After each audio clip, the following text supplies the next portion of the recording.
irinde kwigereranya n'abandi. Avoid comparison. Niba uri umusore, niba uri umumama, niba uri umupapa, niba uri umwana, uri wo wese, irinde inshuti mbi. Irinde inshuti mbi mu gihe turimo turasoza uyu mwaka, kubera yuko iriya nshuti mbi araza kukujyana mu bibi byose, bya bindi bituma abantu biyambura ubuzima mu mpera z'umwaka. Ikindi cya gatatu ugomba kwirinda mu gihe turimo turasoza umwaka, irinde gutakaza cyangwa kugura ibirenze ubushobozi bwawe.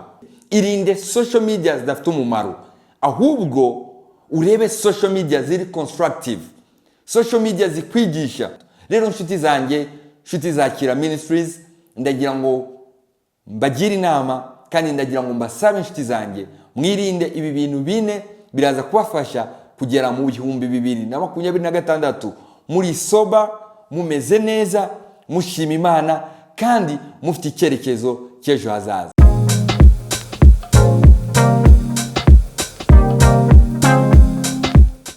Welcome on our YouTube channel, my fellow friends, colleagues. Ndishimye cyane kongera kuba kuri YouTube channel yacu. Hari hashize iminsi tutari kumwe kubera akazi kenshi cyane, nkuko mubizi dufite ibindi bintu dukora umunsi ku munsi, ariko tukaba twaraniyemeje yuko dukora kugira ngo twigishanye, kugira ngo ibyo nzi mbigusangize, kugira ngo tubeho ubuzima twishimye ndetse tunubake na societe nziza, societe irimo abantu bari integre, abantu bafite indangagaciro nzima, kugira ngo mu by'ukuri tubashe kunezeza imiryango yacu, tunezeze igihugu cyacu ndetse tunanezeze n'Imana. Kubera yuko iyo ufite values cyangwa se indangagaciro nzima, ibyo bintu byose uko ari bitatu cyangwa se izo elements zose uko ari eshatu urazinezeza. Unanezeza umuryango wawe utuyemo kubera ko ufite indangagaciro nzima, uranezeza igihugu cyawe kuko igihugu cyawe uragikorera ibyo ugomba kubugikorera, inshingano zawe z'umuturage. Icya gatatu ukanezeza Imana, ugakora ibyo Imana ishaka. Rero uyu munsi ikintu gitumye nza muri iyi video ntoya, ndagira ngo nkubwire ibintu bine ugomba kwirinda mu gihe turimo turegera impera z'umwaka.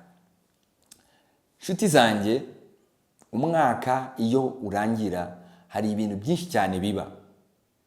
Mu bijyanye na statistics zigaragaza yuko impanuka nyinshi cyane ziba mu mpera z'umwaka. Mu matariki y'impera z'umwaka niho impanuka nyinshi ziba. Statistics kandi zigaragaza yuko abantu ku isi benshi biyahura mu mpera z'umwaka. Impamvu ni iyihe? Impamvu nuko akenshi abantu baba batarageze ku bintu bagombaga kugeraho, noneho bagasanga ubuzima ntacyo bamariye, noneho bagahitamo kwiyahura. Kubera yuko uyu mwaka wose urarangiye, noneho yareba mu buzima bwe akabona nta kintu na kimwe yigeze ageraho, agahita avuga ngo ubu ngubu ikigiye gukurikiraho ni ukugira gute? Ni ukwiyahura. Ikindi, mu mpera z'umwaka abantu benshi cyane bakunda kujya muri za gereza, bakunda gufungwa. Kubera iki? Nibwo abantu benshi bakunda gukora amakosa atandukanye, yaba ari mu bintu bijyanye no kurwana, yaba ari mu bintu bijyanye no kutubahiriza amategeko. Ibyo byose ugasanga bibaye mu mpera z'umwaka, ugasanga abantu barafunzwe, abantu barapfuye, abantu bakoze impanuka, ugasanga ibintu byinshi cyane birabaye. Rero impamvu biba, akenshi baravuga ngo hari teori zimwe zijya zibaho ngo ni ibitambo, ngo ni iki. Ntabwo ari ibyo ngibyo. Hari ibintu biri scientifique bigaragaza impamvu ibyo bintu biba. Impamvu ya mbere ituma ibyo bintu biba, ayo accident menshi aba, nuko abantu barafata bakaya. Kwaya ni Kinyarwanda, ariko bivuga ngo barakabya mu byo bashaka gukora. Niba ari umushahara yabonye akagenda akanywamo amayoga menshi cyane, agasinda, akamererwa nabi, yarangiza agafata agatwara imodoka, yarangiza akagenda akagonga. Ibyo ngibyo ntabwo ari iyindi daimoni yavutse, ahubwo ni kubera wakabije.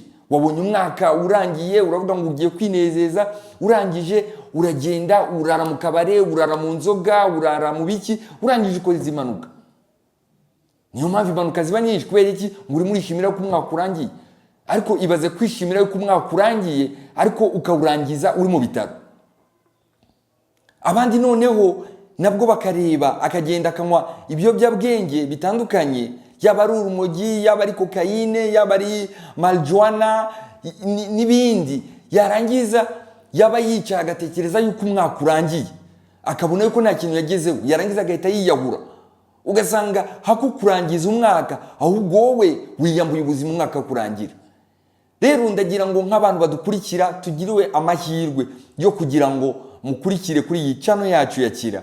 Ndagira ngo mbabwire ibintu bine ugomba kwirinda kugira ngo uyu mwaka uzawurangize neza.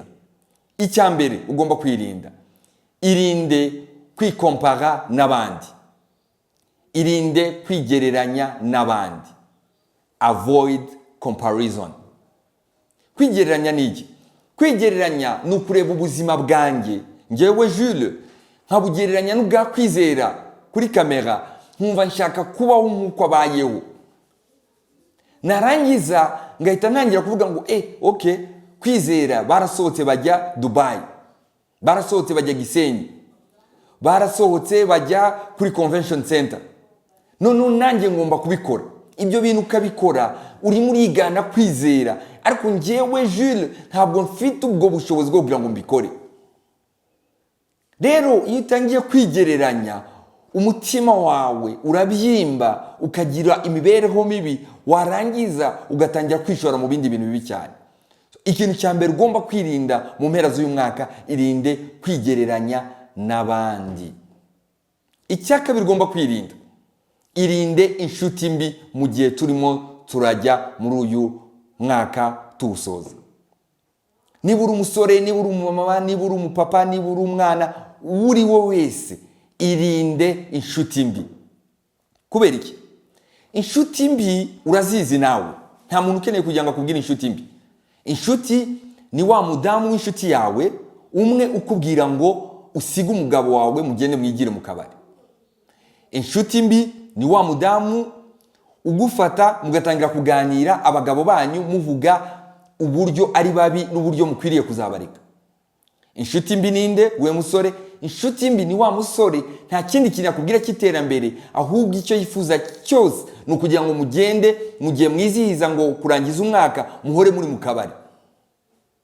Mugende mujye mu kabare, munywe, mumanura amacupa atandukanye. Iyo niyo nshuti mbi. Inshuti mbi ni wa musore udashobora kukubwira ibijyanye n'iterambere, ahubwo buri gihe bakubwira ngo mujye gusura abakobwa, mugende mujye kubareba, mugende mu basohokane. Iyo niyo nshuti mbi. Irinde inshuti mbi mu gihe turimo turasoza uyu mwaka, kubera yuko iriya nshuti mbi araza kukujyana mu bibi byose, bya bindi bituma abantu biyambura ubuzima mu mpera z'umwaka. Ikindi cya gatatu ugomba kwirinda mu gihe turimo turasoza umwaka, irinde gutakaza cyangwa kugura ibirenze ubushobozi bwawe. Irinde ko overspendinga mu ndimi z'amahanga. Mu mpera z'umwaka abantu benshi cyane bafata amafaranga bafite bagatangira kuyakoresha mu bintu bitandukanye. Ugasanga ayo mafaranga yabo urafashe ugiye kugura iki ngiki, uguze telefone, uguze computer, uguze imyenda, ugasanga none umwaka mu gihe urangiye tugeze mu kwa mbere, ni hahandi amwe avuga ngo ukwezi kwa mbere ngo gufite amezi, niba ari ngo amezi ngo abiri. Bavuga yuko ukwezi kwa mbere none ntabwo ari iminsi y'ukwezi kumwe, ahubwo ngo ni amezi abiri. Kubera iki? Amafaranga wayamaze muri iyi minsi 5, iyi minsi 5 kuva igihe wahembewe kuri 25 cyangwa 24 kugera ku itariki ya mbere, amafaranga yose warayamaze. Rero avoid overspending, irinde gusesagura amafaranga. Ikindi kintu cya kane gisekeje, irinde social media. Bishatse kuvuga iki? Kuri social media niho hantu abantu bakorera marketing cyangwa se bakorera kwamamaza ibikorwa byabo. Ugasanga ngo ejo ahantu kuri ku muhanda w'Inyamirambo habereye igitaramo cya runaka, ahandi habereye house party niba byemewe simbizi, ahandi habereye ngo umu DJ yaje azababyinira, ahandi habereye ibi n'ibi. warangiza ukabona amafoto kuri Snapchat cyangwa se kuri TikTok abantu basohotse barimo barifotoza, ugahita uhindukira wajya kuri YouTube ukabona ngo abantu ngo aho byabereye. Reka nkubwire, ibyo bintu biragukora mu mutwe, none wifuze nawe kumera nk'aba bantu, utangira kwifuza kujya muri izo party za nijoro. Niba wari umukristo utangira kuvuga ngo nzasenga kuri 31, ariko ubu ngubu kuri 30, ejo bundi kuri 1, ndatangira nkora ibyo nishakiye. Kubera iki? Bakwamamarijeho ibintu bidafite umumaro kuri social media. Irinde social media zidafite umumaro, ahubwo urebe social media ziri constructive, social media zikwigisha. Jya kuri TikTok ukurikire umuntu kwigisha steps zo kugira ngo uzagere ku iterambere rirambye muri 2026. Jya kuri social media urebe ninde muntu urimo kwigisha ijambo ry'Imana ryagufasha kugira ngo uve mu bintu byari byarakugize imbata cyangwa se wari uri addicted kuri byo. Noneho ukurikire social media ziri constructive. Ariko nukurikira social media izarizo zose zibonetse, urarara amajoro kuva uyu munsi ugenda kuri 29, 30, 31, uzagera ku itariki ya mbere utanakibuka neza icyo ugamije kugeraho mu 2026. Rero inshuti zanjye, inshuti za Kira Ministries, ndagira ngo mbagire inama kandi ndagira ngo mbasabe inshuti zanjye mwirinde ibi bintu bine biraza kubafasha kugera mu 2026 muri soba, mumeze neza, mushima Imana kandi mufite icyerekezo cy'ejo hazaza. Ndabashimiye kuba mukudukunda, ndabashimiye kuba mudukurikira. Komeze mukore subscribe kugira ngo abantu benshi cyane babone video zacu, kandi murakoze cyane.